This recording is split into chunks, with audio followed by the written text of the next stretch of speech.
तो फ्रेंड्स, नमस्ते। मैं यशवंत कुमार यादव, यादव इलेक्ट्रिकल वर्कशॉप से। फ्रेंड्स, जो सिविल इंजीनियरिंग पढ़ रहे हैं अथवा पढ़ने जा रहे हैं या घर बनाने जा रहे हैं, उसके लिए ये वीडियो बहुत लाभदायक है, अच्छा है। क्योंकि फाउंडेशन का मतलब क्या होता है उसको समझ में आ गया, आगे आएगा। चलो, जो ये बकवास न करते हुए वीडियो प्ले करते हैं। नमस्ते, सॉरी सॉरी, धन्यवाद। तो वीडियो देखने के लिए देखिए। चाहे बुर्ज खलीफा हो, पेंटागन हो या आपका घर हो, इन सभी का वजन फुटिंग नाम का एक स्ट्रक्चरल एलिमेंट बेयर करता है। अगर फुटिंग की डिजाइन में कोई गलती हो गई तो पूरी बिल्डिंग कोलैप्स कर सकती है। इसलिए एक प्रॉपर फाउंडेशन डिजाइन बहुत जरूरी होती है। फुटिंग्स फाउंडेशन का सबसे जरूरी पार्ट होता है।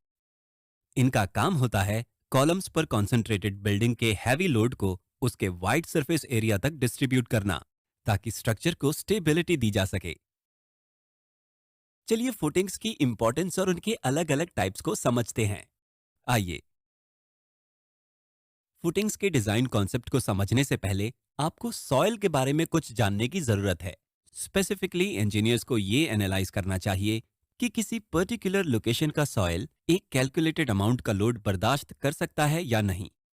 अगर लोडिंग में सॉइल कंप्रेस होता है तो तब तक एक्सकेवेशन किया जाता है जब तक एक इनकम्प्रेसिबल लेयर ना मिल जाए जो लोडिंग को सह सके।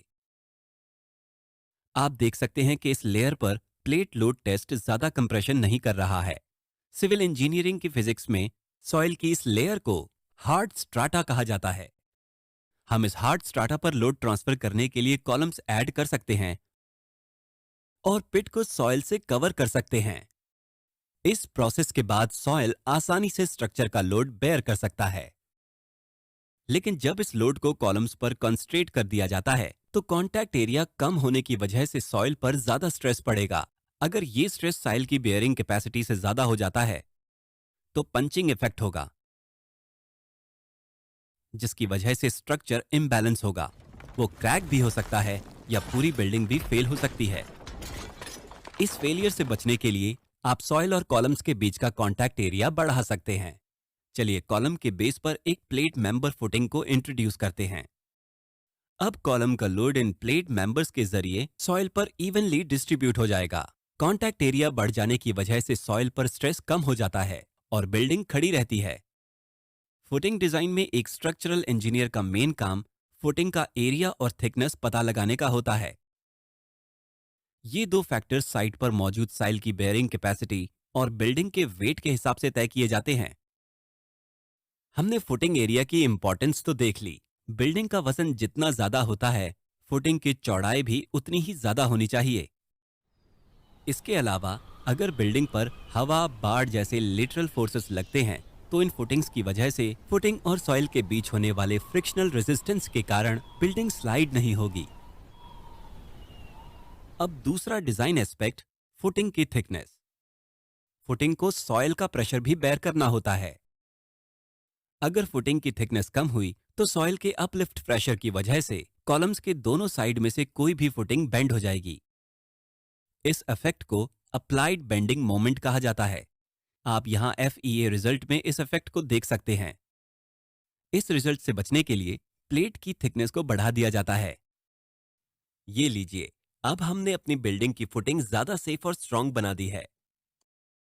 इस तरह के पैड या आइसोलेटेड फुटिंग को सॉइल पर मीडियम स्ट्रेंथ वाले लाइट वेट घरों को सपोर्ट करने के लिए इस्तेमाल किया जाता है। इस डिजाइन को इकोनॉमिकली और भी बेहतर बनाया जा सकता है।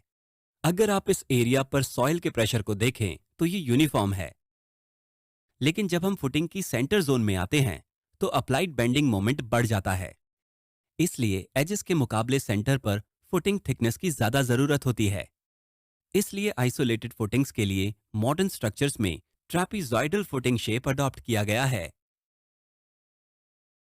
लेकिन ज्यादा कॉम्प्लेक्स फुटिंग्स में पैड टाइप फुटिंग यूज की जाती है। मान लीजिए कि बिल्डिंग के कॉलम्स बिल्कुल प्रॉपर्टी लाइन के एज पर हैं, तो आपके पड़ोसी फुटिंग एक्सटेंड करने के लिए आपको एक्स्ट्रा स्पेस तो नहीं लेने देंगे। ऐसे केस में कॉलम को फुटिंग के एज पर प्लेस किया जाता है ताकि सॉइल पर ट्रांसफर होने वाला सारा लोड अनबैलेंस्ड या एक्सेंट्रिक हो जाए। ये फुटिंग स्ट्रक्चर पर काफी लोड कैरी कर सकती है, लेकिन अगर लोड एक लिमिट से ज्यादा हो जाता है तो स्ट्रक्चर फेल भी हो सकता है। इस प्रॉब्लम को सॉल्व करने के लिए ट्रिक ये है कि एक्सेस लोडिंग को अच्छी स्ट्रेंथ वाली बगल वाली दूसरी फुटिंग में ट्रांसफर कर देना चाहिए। ये ट्रांसफर बीच में एक कनेक्टिंग बीम लगाकर किया जाता है, जो एक स्ट्रैप की तरह काम करता है। स्ट्रैप फुटिंग के एक कॉलम में आमतौर पर एक्सेंट्रिक फुटिंग होती है। कुछ केसेस में अगर कॉलम्स बहुत पास पास होते हैं तो इंजीनियर्स जानबूझकर फुटिंग कंबाइन कर देते हैं। ज्यादातर मॉडर्न हैवी बिल्डिंग्स में स्ट्रक्चर्स के कॉलम्स में कंबाइंड फुटिंग होती है। हर कॉलम के लिए रीइंफोर्स्ड कंक्रीट स्लैब बनाई जाती है। इन फुटिंग्स को राफ्ट या मैट टाइप्स कहा जाता है और ये कई सारे कॉलम्स या दीवारों की वजह से पड़ने वाले लोड को सॉइल पर इवनली स्प्रेड कर देती है। इस फुटिंग को डीप फाउंडेशंस अवॉइड करने के लिए अडॉप्ट किया जाता है, वरना फिर ये 60 से 200 फीट गहरा हो जाएगा। एक्सपेंसिव सॉइल वाले एरिया के लिए राफ्ट फाउंडेशन एक वरदान है, क्योंकि ये डिफरेंशियल सेटलमेंट के चांस को कम कर देता है। बुर्ज खलीफा में राफ्ट फाउंडेशन और पाइल्स का कॉम्बिनेशन यूज हुआ है। ये शैलो और डीप फाउंडेशंस का कॉम्बिनेशन बनाता है।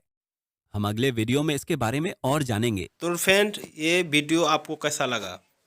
अगर अच्छा लगे तो लाइक शेयर कमेंट करना ना भूलें।